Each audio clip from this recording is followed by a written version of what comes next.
Hi, my name is Paz, but you probably know me as Tpiola on social media. I'm a digital artist. From the moment I started drawing, I fell in love with digital art.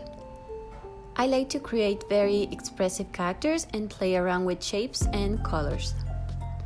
But when I first started drawing, I was very scared of using colors. I had no idea how to use them and I felt frustrated most of the time. I had to learn to stop doubting myself and embrace all the mistakes so I could learn from them.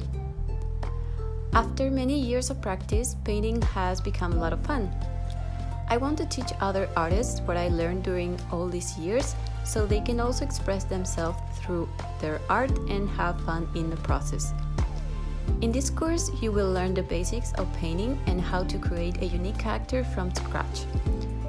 You will also learn in depth about my personal rendering style and how you can improve your art faster. So let's open a canvas and let our imagination flow. I'm Paz and this is Character Design, Color Rendering and Theory 101.